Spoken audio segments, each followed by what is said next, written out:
Imagine the background of your favorite movie wasn't a set, but a doorway into a place where God forgot to finish the world. A place where the ink runs dry and the characters realize they have no souls. This is the reality of the scriptless void. Item number SCP-2614. Object class Keter. Special Containment Procedures. SCP-2614 is currently contained within a dedicated, air-gapped server at Site-91. No connection to the external internet or local area networks is permitted under any circumstances.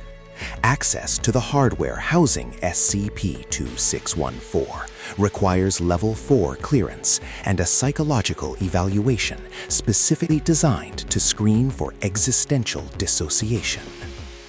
All media generated by SCP-2614, including video files, audio logs, and printed transcripts, must be stored in lead-lined lockers to prevent potential narrative leakage.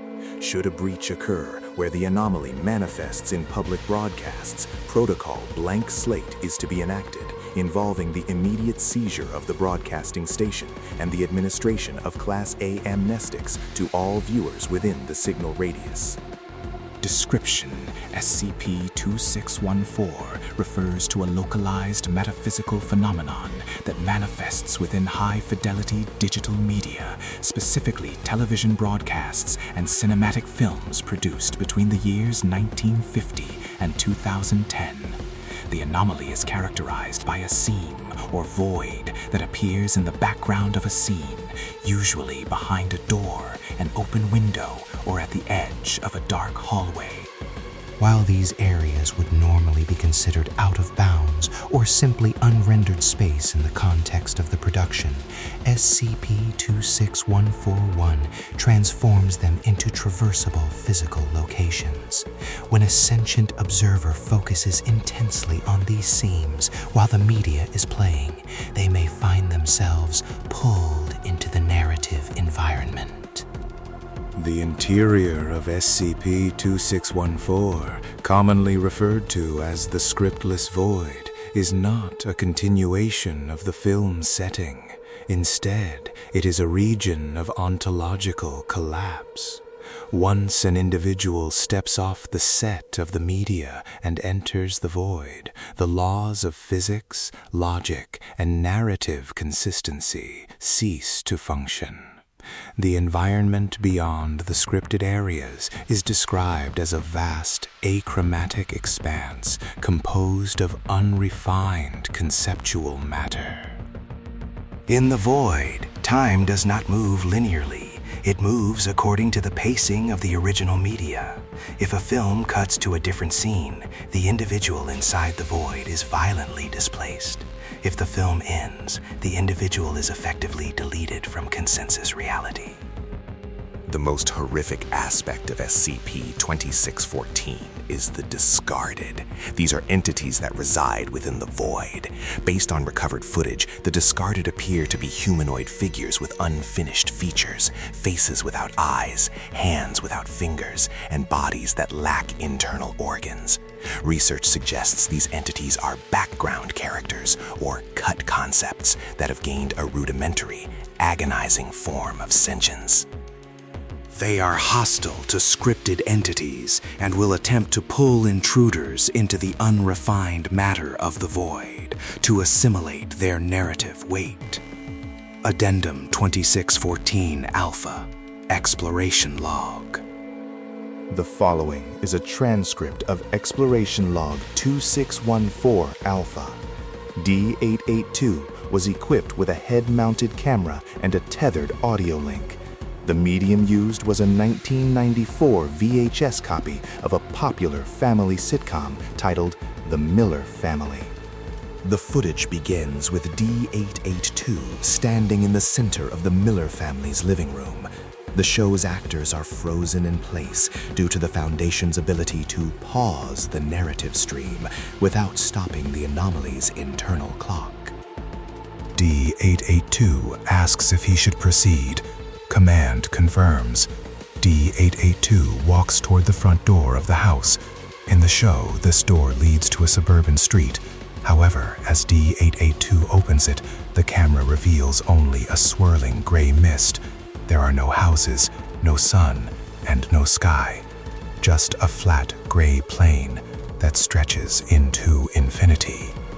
D882 steps out. Immediately, the audio quality begins to degrade. He reports that the air smells like burning plastic and old paper. As he walks further away from the house, the set behind him begins to lose detail. The colors fade. The wooden door becomes a flat brown rectangle. The grass turns into a uniform green texture.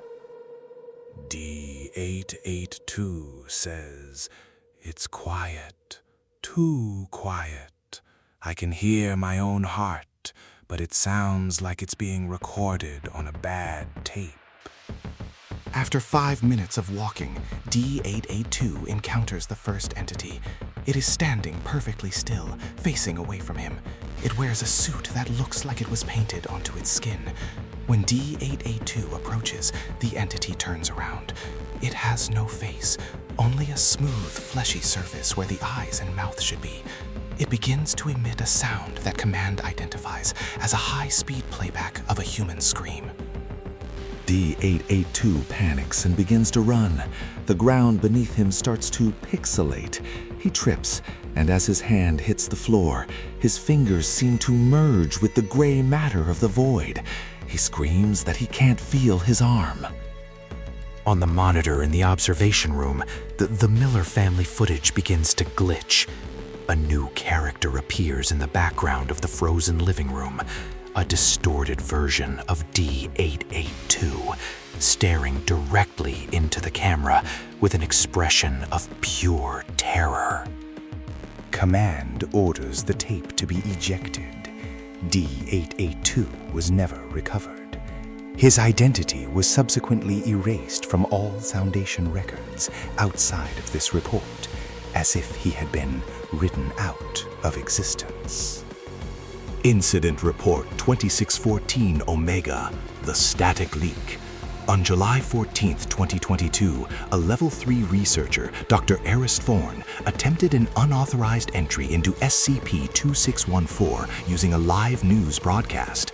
Dr. Thorne had become obsessed with the idea that our own reality is merely a higher-tier script and that the void represents the only true freedom. Thorne was successful in entering the anomaly. However, instead of being deleted or lost, Thorne's presence within the void caused a narrative feedback loop. For 3 hours, every television screen in the United States displayed the same image: Dr. Thorne standing in a void of pure static, holding his own severed head and reciting a string of coordinates.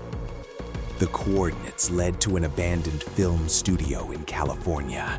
When Foundation agents arrived, they found the studio walls covered in a substance that resembled wet ink. In the center of the room was a television set that was bleeding. A thick black liquid was pouring from the screen, forming a humanoid shape on the floor. The entity, which bore a striking resemblance to Dr. Thorne, but possessed the unfinished quality of a discarded, spoke one sentence before collapsing into a puddle of non-anomalous ink. The director is dead, and the script is running out of pages. Since this incident, the seams within SCP-2141 have begun to widen. Observations of various media now show that background characters are frequently looking toward the void areas with expressions of apprehension. Some have even been seen attempting to walk toward the seams during unpaused playback. The ontological stability of Site-91 has decreased by 12%. Personnel have reported set-like anomalies in the facility, such as doors that lead to nowhere and rooms that lack a fourth wall. It is the conclusion of the lead researcher that SCP-2614 is not just a doorway into other stories. It is a leak in the fabric of reality itself.